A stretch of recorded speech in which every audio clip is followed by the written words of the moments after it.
Enije. Hey. Iga mo gbon pa ni agbu ere na. Enije. Ija. Ikunu ya le kuna eje na o. Meje ilana. We la je we ki ari e. O ki ari e se. Oh, there you any ha. Hey. Oye, tutu mu ya. Ho fa we la ya. Stala. Stala. E wa we se na. La oke gbe ka wa receive call na la wo la o. Ati we. Peter. Peter. Peter na se meni gata ma we ni. Peter. Isha, imu ye iku e. Hello. Boye.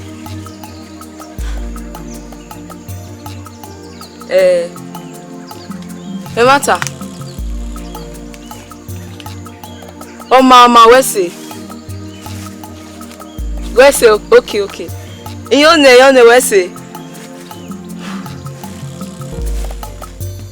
Hey, oh papa wese. Sister Oduwaila.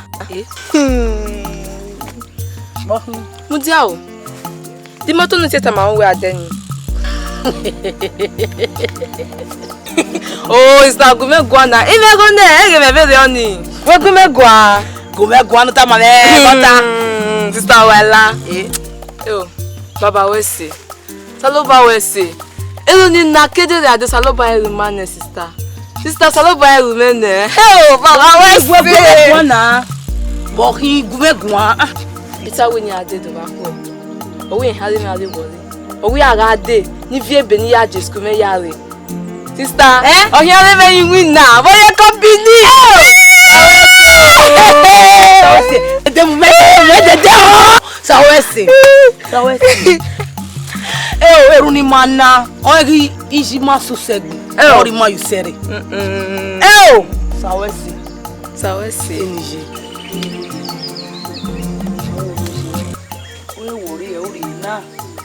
Emi ami gbenu kere. Emi ami mani visual. Mare hen na we. Ma ye school we wo pa kan je school.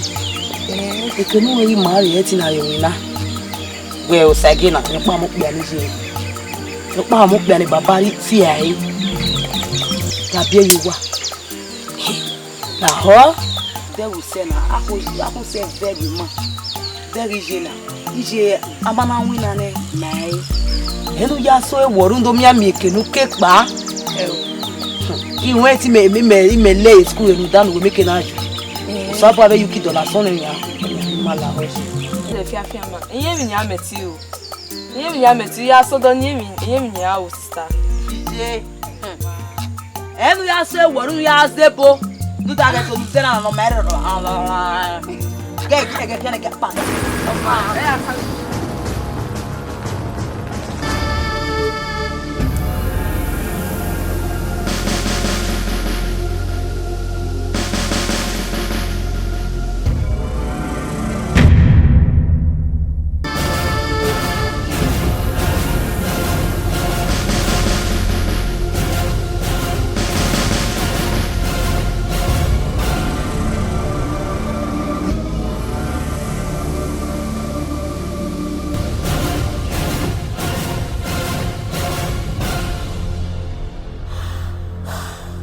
Our Father, who art in heaven, hallowed be thy name. The kingdom come, the will be done in earth as it is in heaven. Give us this day our daily bread, and forgive us.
Ìbátọ̀rọ̀ wà tẹ́fẹ́ mọ́ mi ṣe. Ìjẹ́lẹ̀ mọ́ wá ti jẹ́lẹ̀ kú rẹ̀. Ní ọlọ́gẹ́ ní kí ṣe.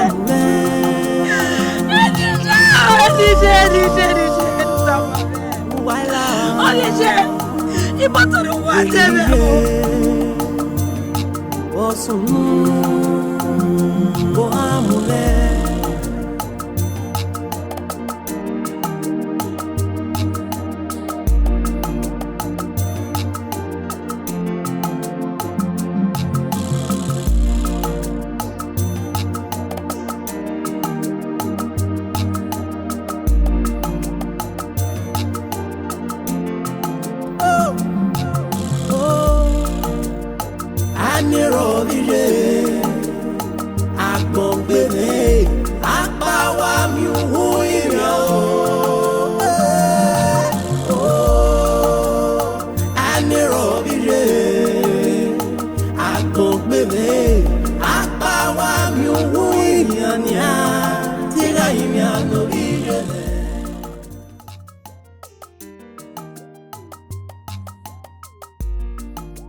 Busy na ikubungwe bo. Roe.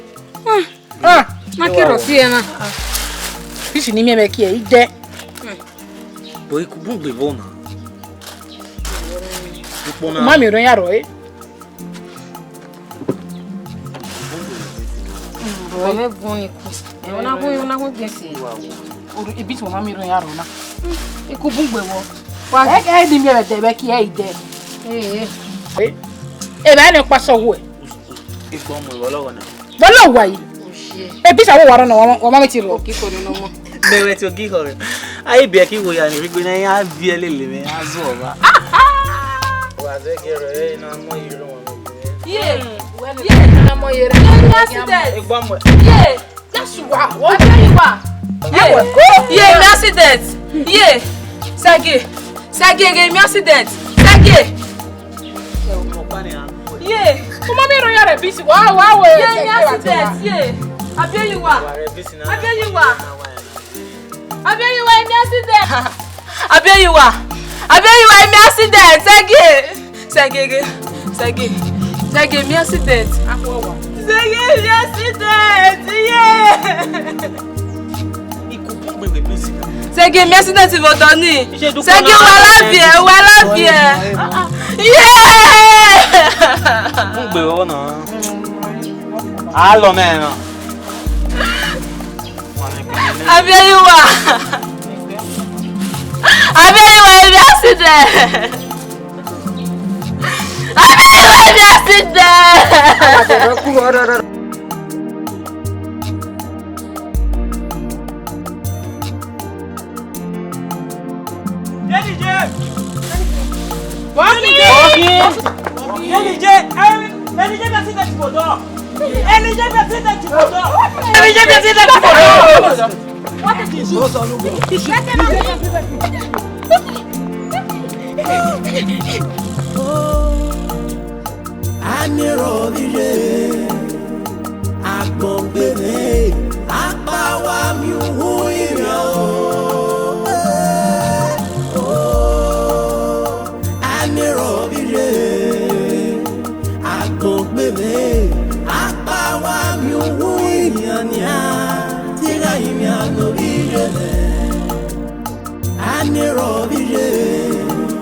Wala.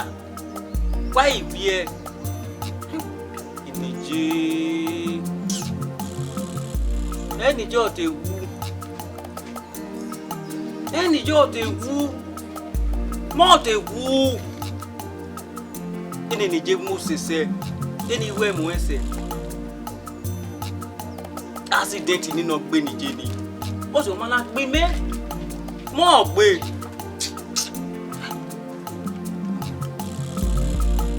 Lagi. O amo so gwa lo tan ma no gbe Nije ni. Where worry? Me adu Oduwaila dian. Accident ni no gbe Nije. O be gbo mani. Ma. Lagi do bis. Lagi do bis.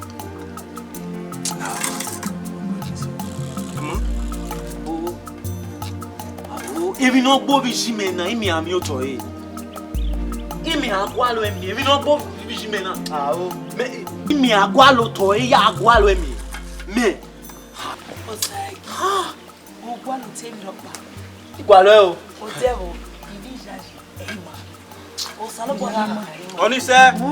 Ah, Sage. Wo amo so gwalo e. Wo amo so gwalo ma no gbe ni oti mani. Wo amo so gwalo e. Ma, melu eyeke. Wa gwalo e. Me yewe. Mi agwalo emi. O ma no ah. Ibi no gbo vi mi emi agwalo emi. Emi ami oto e. Ha? Ha. Wo agwalo e. Mi ave bi Oduwaila dian. Wo amo so gwalo e. Ah mi o e. Accident ni. O be gbo mani. Wa be mi o e. Sage. O gwalo e. Ma. Sage. Do the bis.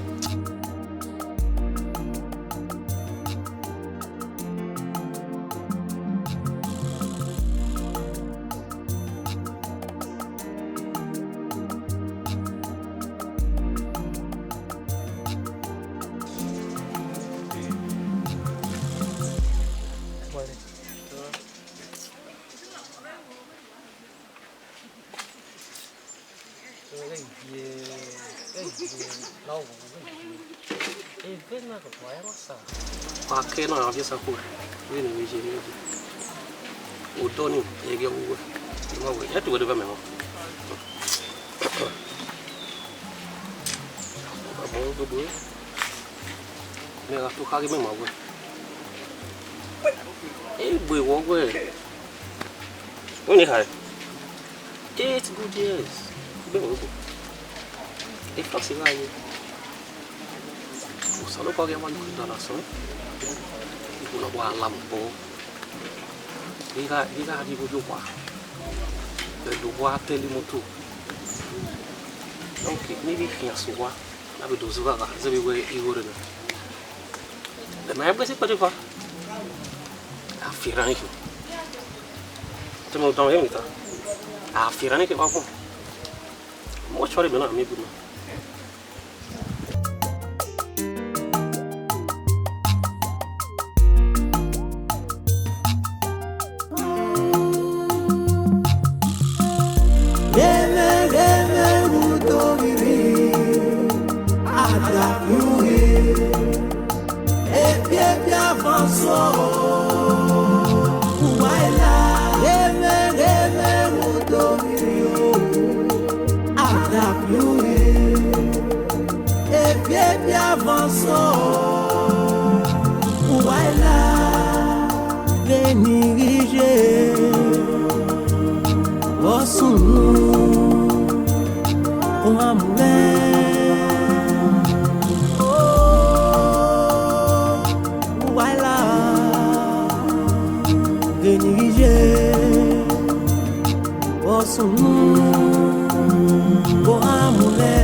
il va n'en rien.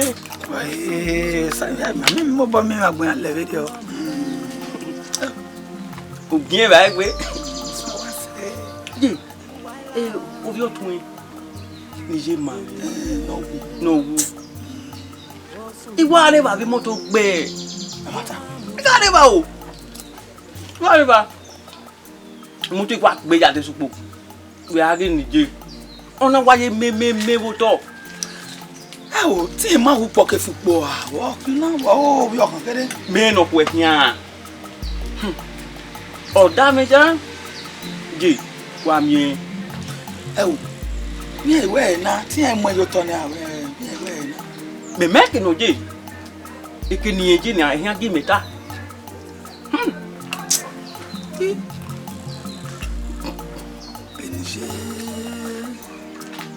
Iwa ka wata na yo kana leto. Leto. Ah, na wo de gun. Eto we kai we to. O mi ni ya ka we.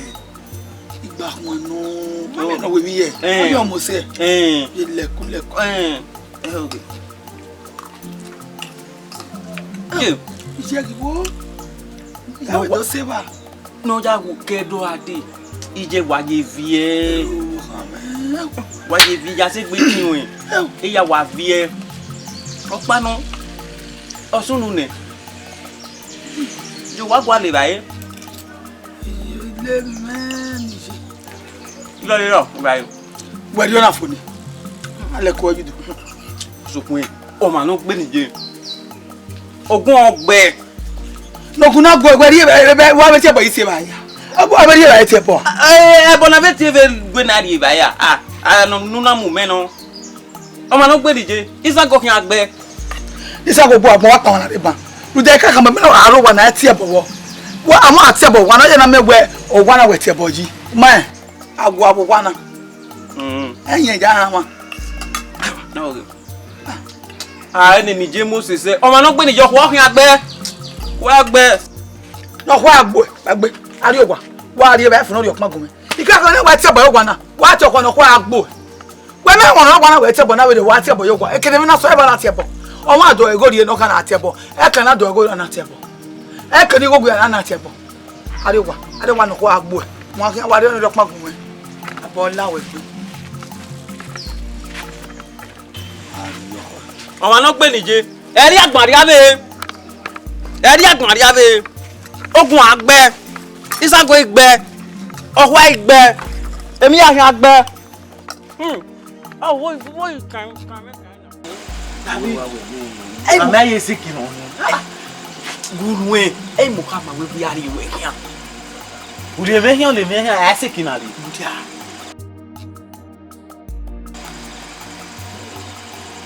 Baba do mo. Baba. Doko. Awa yi ti o ma wo robo. Wo robo na yi ma Hetagun. Oh, ekpedegbe na ma gbe na o pa yi. Doko. Yan do mo. O wa ede wo de ke bere wa. Mo wa ha do mi e. Mi no ye gbe kan bo yi wa de. No baba. Hey ko gbe. Ah, kian ma no kian. E mo tu no fi ya. Abiola wa ya de. No baba. Me to bi me wa do me avo no bo. Avo ma. I me no ra ho. Oho. Hey.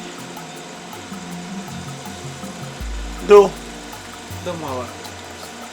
No ke ma pari kanu ari do. Inu ya gwa le wodo. Le ma. Oho. Ya ka e. Wo de ma. Oh, tuwe. No tiera. Olo. Ehin ja wo koko we na. O tiera ni ogun wa. Igwe yan de na ya na. Ikawata. Ina wa wo ko ni ma po me. Ita ma wewe na iri ba wo gwin ya. Yan joru wo koko we na. O wa te wo kan. O ni ogbe. Iji. Igwe yan le ya wo koko we. O ge wa ni. You know. Iji bi. Ungu wani aze wa no. Baba Otin. Where ti o fe? Ogbe fun. Vi mayu. My brother gay only a problem. O e wahala de roni. Baba Wesi. No na ma. Wesi baba. Evi ni mau. Evi ni miau. Me hoene. Wo ene. Me wa mi ni miau. Ah, gari o wa Baba Wesi. Domo aba. Baba domo. Gari o wa. I want say. Gari o wa. Where we are. Iye mi we ma trust me. Yeah.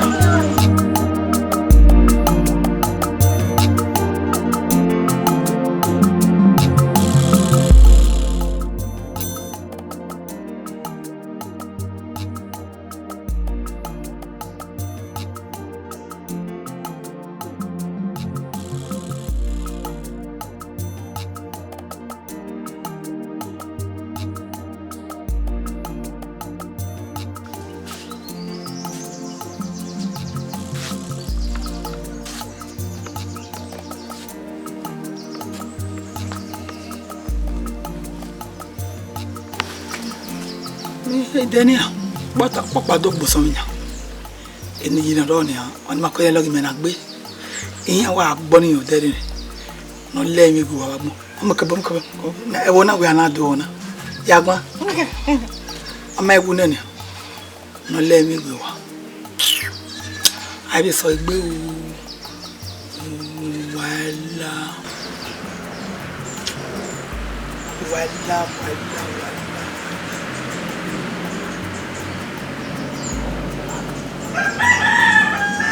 Wala ni. Awa gbọ́ ni oni je school. O je school kwa kana. Mami wona. Mami odo.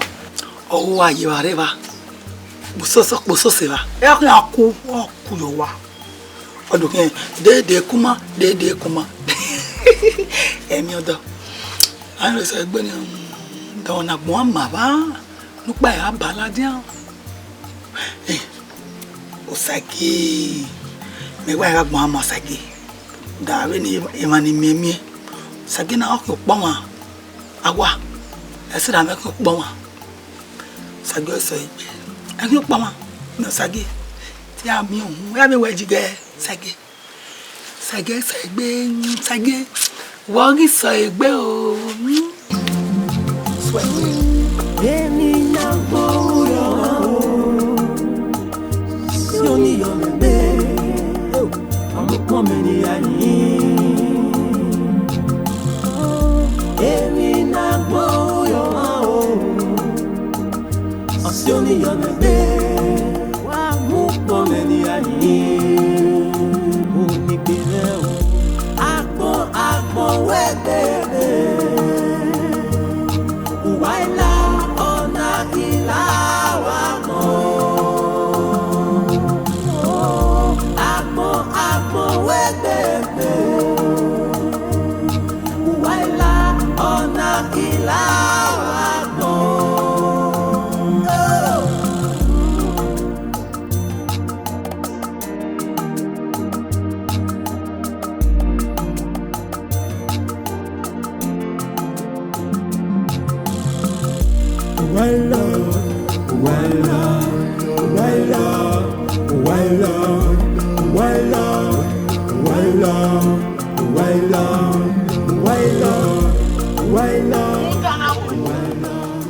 Yevo konabo.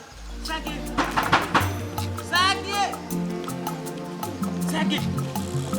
Dia.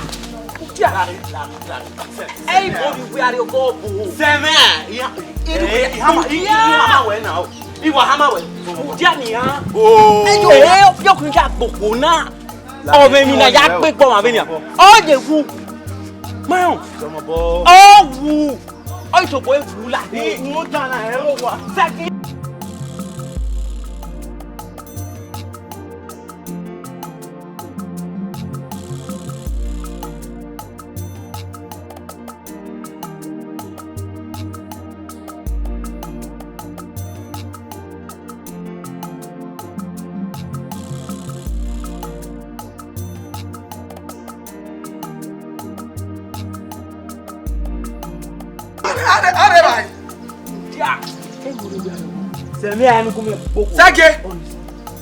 Wow.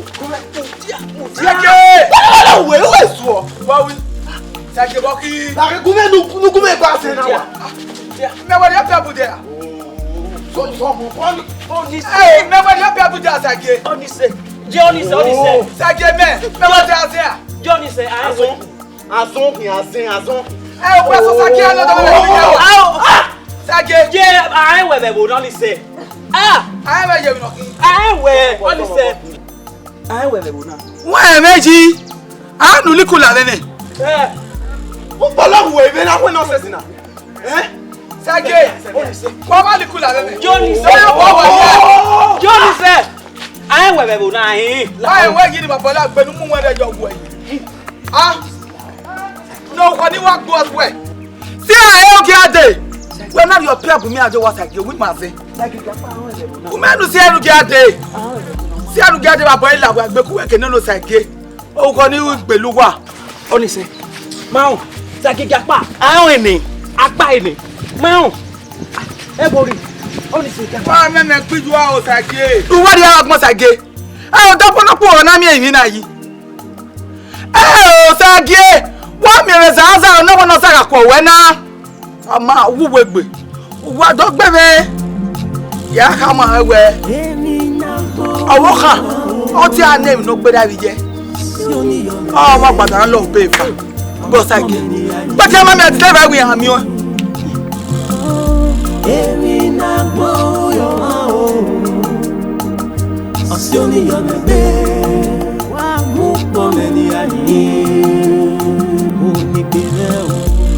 Agbo wegbe Uwaila ona ilawa mo Agbo wegbe Uwaila ona ilawa mo Do all planned together. After all the promises, after all our promises to each other, I'm not crying. There is that power. It's okay. It's okay. Can't cry. Yeah. One of the most important thing that brought me here this morning.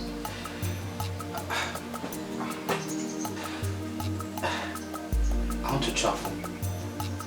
I've quit my job. Yeah, I've quit my job. Because there's nothing to do here again in Nigeria. I want to travel to Germany, to be precise. And I want to take him with me. We are seeing an eye.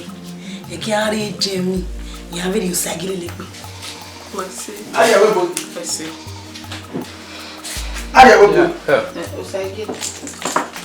Down your way. Call you. I'm okay. Come here, you. Osage ya wepo. Ebe ni mnoko gbopa funu na ni a. Osage pa mo gbo yen ye wepo.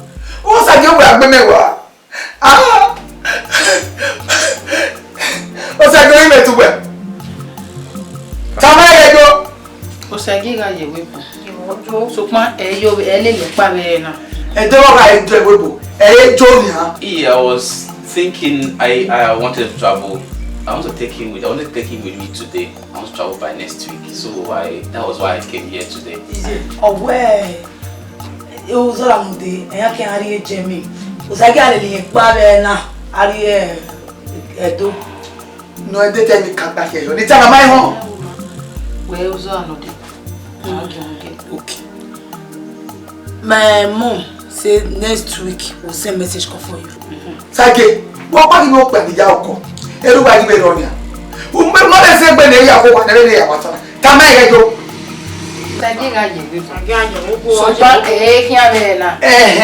Do carry your man. So, Masake, yeah, we both. As it's like this, that means to postpone the traveling. Okay, what to eat? By next week, maybe I'll come and pick it. By next When next week? Next week.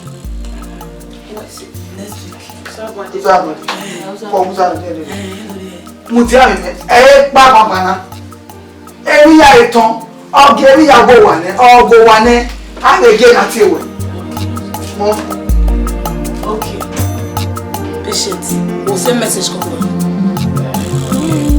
Emi na go Soni yo me I'm coming Emi na go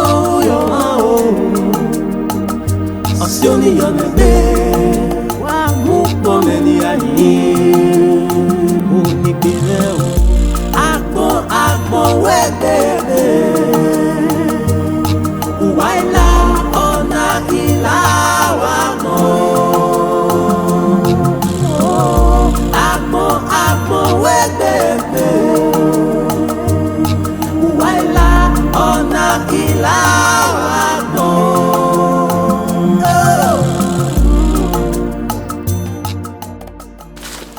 Moet je achterin? En hier?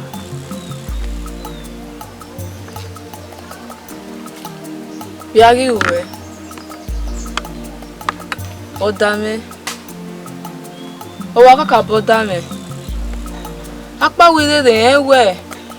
Uguwa keme vede ana. Ema waniti a mama vodi ome. Ya tewe ya yoto.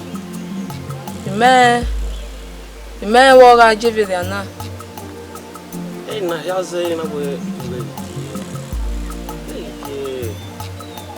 We be ki hore we ga de ni te. Ye aho. Fosa sebe aye. Ya ri wa. Sebe aye. E ko yin ki na. Ya kan. Ima ye jaji. O te ri ogu we ya kan. Fosa sebe aye. Agbo webe Ima ya yi we ewu ne we ni de manana. Ouwaila ona ilawa mo Agbo webe Ouwaila ona ilawa mo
Miyawo eme niye.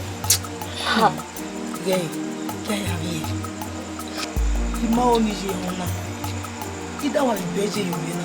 Wala wa ya ton ame wa give gije. La ho kaya lo. We me ya bie. Eniye ma be niye gba ko lo bi ayupo. Awon ni ma yen gba lo bi ayupo na ni. Ya lo ye ki we na ge Mo ni je. Ma na gbe, owo we ma na gbe. Ah, mo ni je. What you be doing now? You be doing now.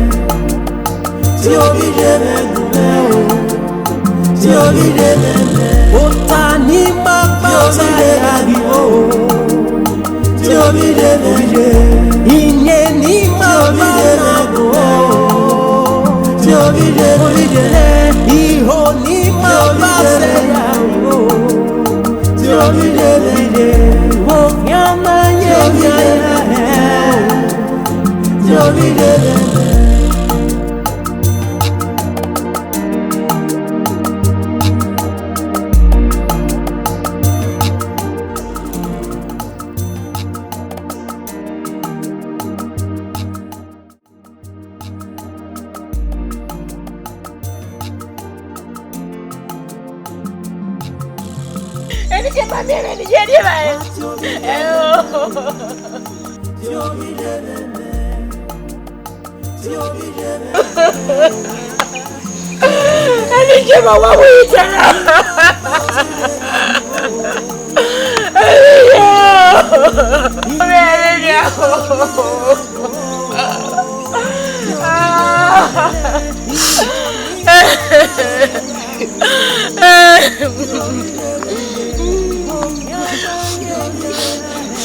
There you are.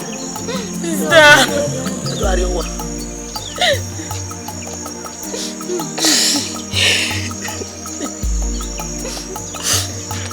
There you are. Everybody might be there.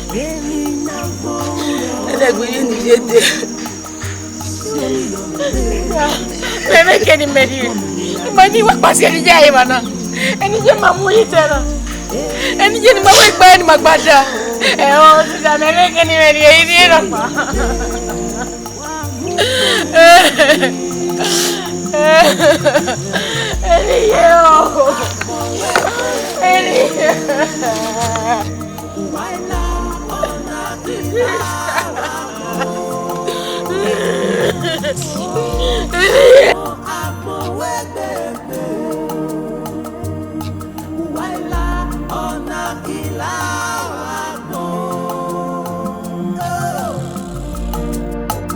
Anirobire agbongbere apawa mi hu ire o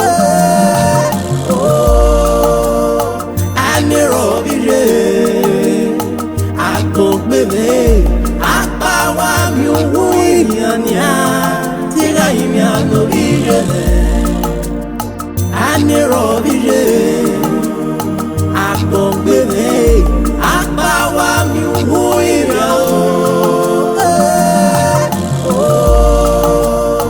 anirobire agbongbere apawa mi hu ire nia tira imi anobire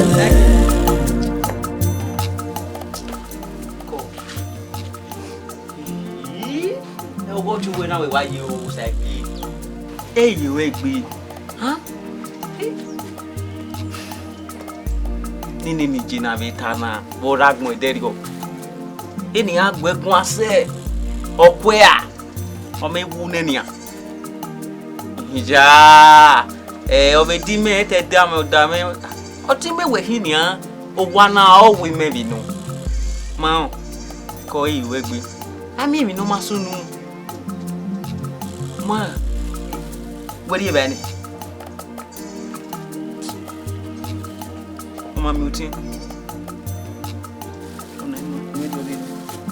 Miona. What do you think? Only say, hey, you agree. I mean, no masunu. Mao, hey, you agree. Go. Mama, ya say, udeze udo. Ya kino rudo by. Ya mi wena. Ya. Ah, the winner, ya. Oh. Hey, where go?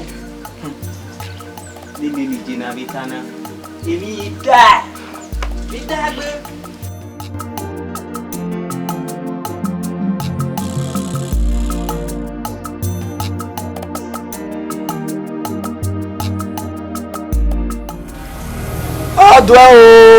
Ọdọ gidigbo. Ọdọ gidigbo. Ọdọ gidigbo. Mo ma ye pe mu ode ti ewe. Yen na we Francis. Owi ya mu wa na vai. Owi ro pin egbe ni ari ma mi yi go. Ya o bere no fi owi ya agwe fi. O mi na wu ni owi ya agwe wu. Ọdọ gidigbo. E Francis no na ade. Owi ya do mo sagi ari ewe mu. O sagi no me ma o na gbon ma yeye. Ama we tori ewe bo. E Francis no we am mo sagi ari ewe bo na. Agode kun de kun e. Odoku no kwa gede kun e o.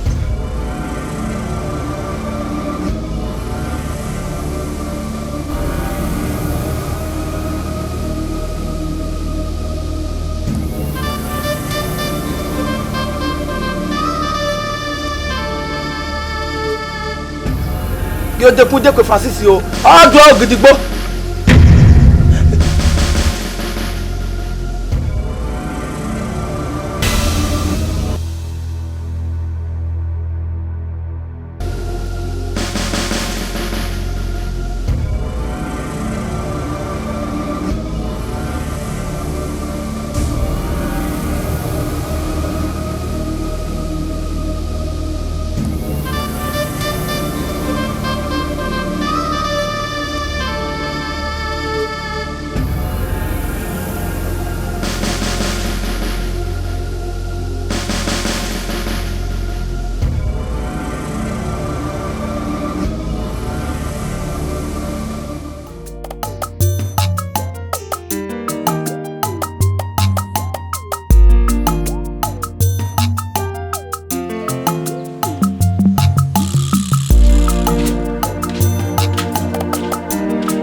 Na wena de mamu na bo.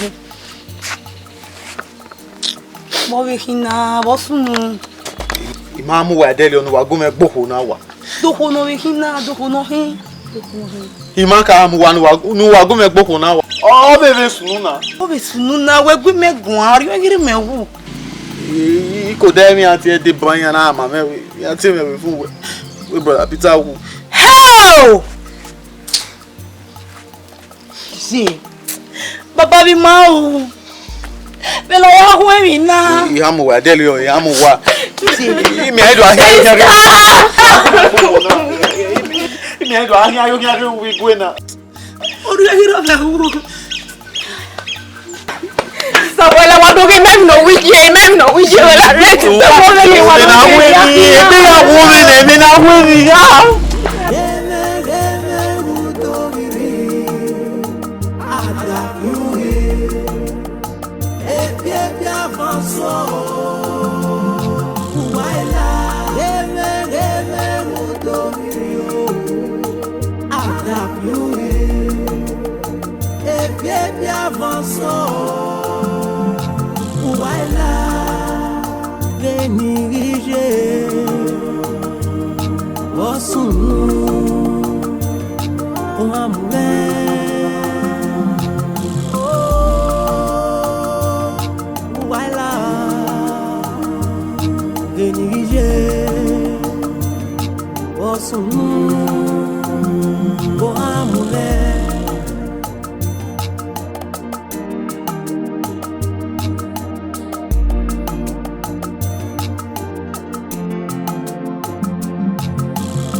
Ọpọlọ gbé ẹlẹ́mà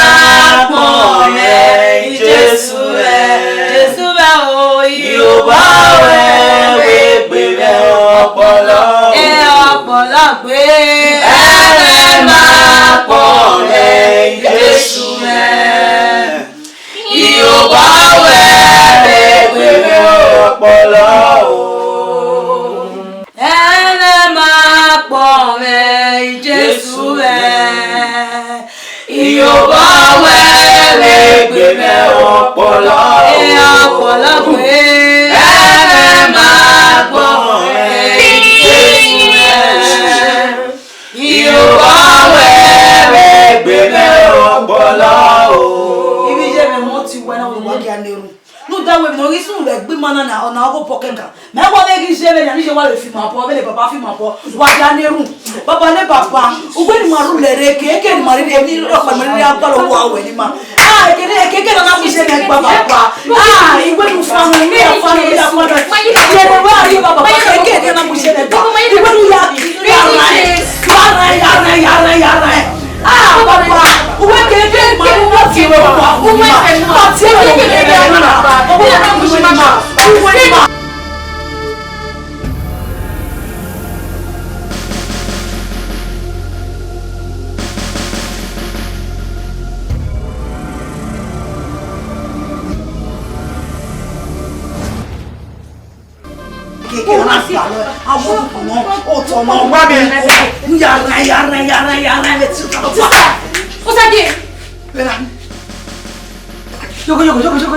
I the great time.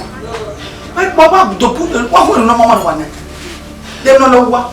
La ye dem no know what na leru yi. Sagi.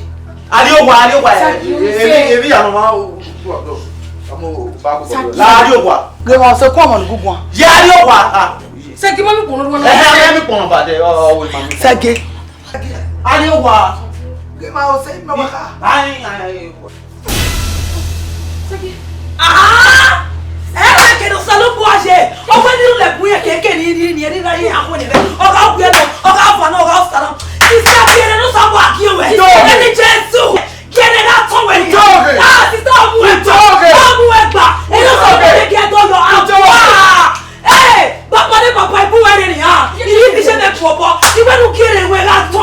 Abwa. Ni Jesu. Ene no wa e. Kena kyo we. Kuya soto. Eri Jesu.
Posso não saguei.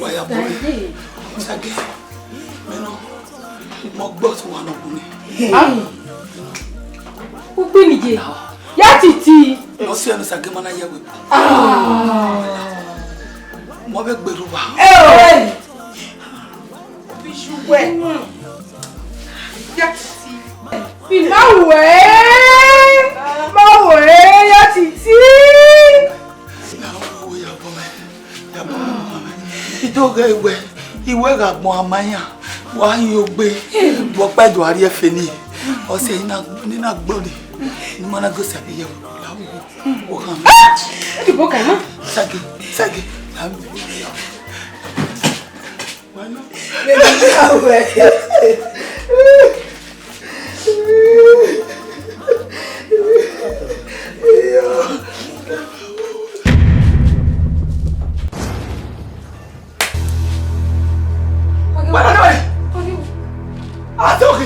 Adoki. Foi. Ele ia reagir. O que é areia foi? Adoki. We no Latin. Azoki! Sikata! Azoki! Ele não quer mais que vai a beber aí, mas quem é mais legal o que ele mata? Que a sua é latinha, que a sua.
Your turn.